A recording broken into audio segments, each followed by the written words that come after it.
안녕하세요. 저는 서울시 야생동물센터에서 야생동물을 치료하는 수의사 하민주홍입니다.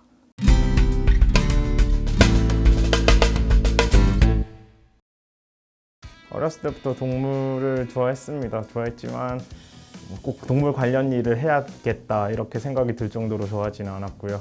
그래도 남들 키워본 동물들을 다 한 번씩 키워봤던 것 같습니다. 햄스터도 키워봤고요, 병아리도 키워봤고, 금붕어도 키워봤고, 구피도 키워봤고요, 거북이도 키워봤습니다.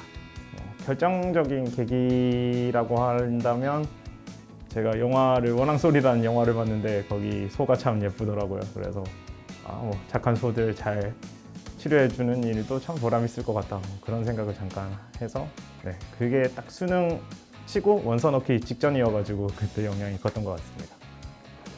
저는 좀 세상에 도움되는 좋은 일을 하고 싶다 이런 생각이 컸는데, 그래서 알아본 곳들이 버림받은 동물들을 이제 케어하는 유기동물센터나 아니면 야생동물들은 사실 병원이란 곳을 갈 기회가 거의 없잖아요, 평생 살면서. 그래서 그런 병원 가기 힘든 야생동물들을 위한 야생동물센터라든지, 또 맹인들을 위한 안내견 학교라는 곳이 있어요. 그곳에서도 수의사가 근무를 하는데 그것도 알아봤고요. 이렇게 좀 세상에 도움될 만한 일을 찾다 보다가 야생동물센터에 크게 매력을 느낀 게, 야생동물센터 같은 경우에는 이제 일반적으로 강아지, 고양이 말고도 여기 거북이도 오고요, 새들도 오고, 고라니도 오고, 이렇게 다양한 동물들을 다 치료할 수 있다는 점이 제일 매력을 느끼게 돼서 이쪽으로 오게 되었습니다. 야생동물센터의 수의사는 일단 야생동물을 치료하는 게 제일 우선적인 일이에요. 차량에 치여가지고 들어오는 고라니들, 너구리들 이런 친구들 수술도 하고요. 수술 이후에 계속 점검을 하면서 애가 나아지고 있나, 혹은 악화되고 있나 판단을 해서 약도 그때그때 지어주고 처방도 하고요. 엑스레이도 틈틈이 찍어줘야 되고요. 그런 일들을 하게 됩니다. 그 이외에도 이제 다른 일들이라 그러면은 전염병, 조류 전염병, 조류 독감 같은 그런 전염병들이 돌 때 들어오는 조류들을 저희가 검사해서 전염병이 있다 없다 판단을 해서 더 큰 환경부 같은 기관에 보고를 하기도 하고요. 그 외에도 광견병 같은 사람과 동물이 동시에 걸리는 병들 같은 경우에도 저희가 검사를 해서 상위 기관에 보고를 하기도 합니다. 일반적인 동물병원과 야생동물센터의 가장 큰 차이라고 한다면 보호자가 있냐 없냐로 나뉘는 것 같아요. 일반적인 반려동물들은 주인들이 다 있고 계속 주인들이 맡아서 관리를 잘 해오다가 아픈 경우에 이렇게 동물병원을 방문하게 되는데, 야생동물센터 같은 경우에는 일단 보호자가 없기 때문에 없는 상태에서, 다친 상태에서 일반 시민분들이 구조를 해가지고 저희 쪽으로 갖다 줍니다. 그렇게 해서 저희가 이제 진료를 하게 되는데, 그 차이점이 가장 크게 드러나는 때가 이제 일반적인 반려동물 같은 경우에는 언제 어디가 아픈지, 언제부터 밥을 안 먹었고, 어디가 좀 아픈 것 같은지, 왼쪽 다리를 전다든지 이런 식으로 보호자들이 말을 다 해주는 데 반해서, 야생동물센터 같은 경우는 수의사가 혼자 이제 그 모든 것들을 알아서 판단해서 처치를 해야 된다는 이 점이 가장 큰 차이점이고요.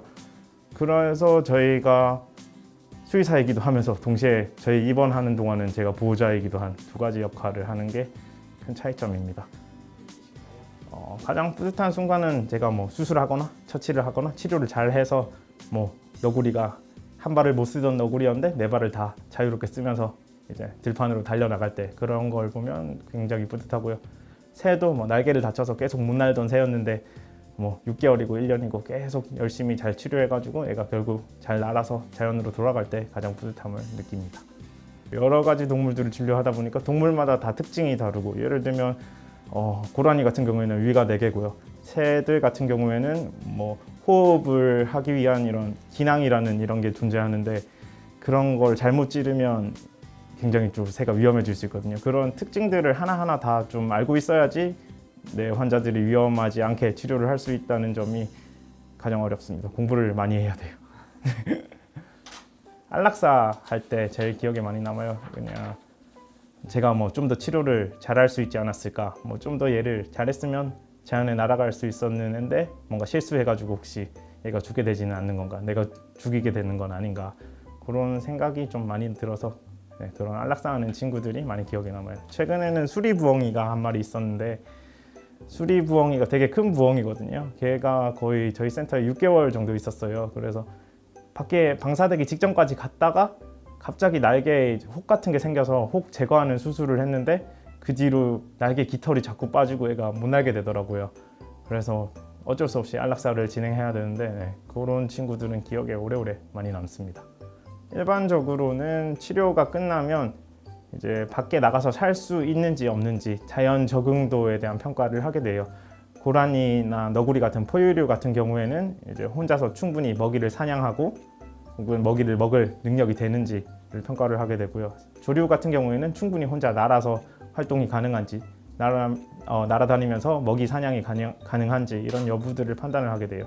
그래서 밖에 나가서 충분히 살 수 있다라고 판단이 되는 경우에는 되도록이면 처음에 얘가 실려온 그곳으로 가서 방생을 하게 되고요.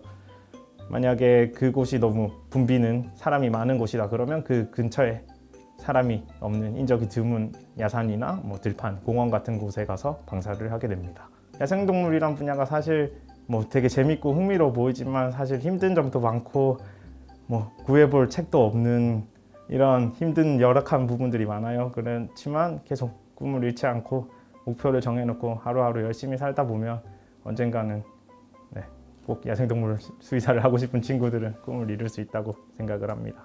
네, 오늘 인터뷰 참여해 주셔서 감사합니다. 네, 감사합니다.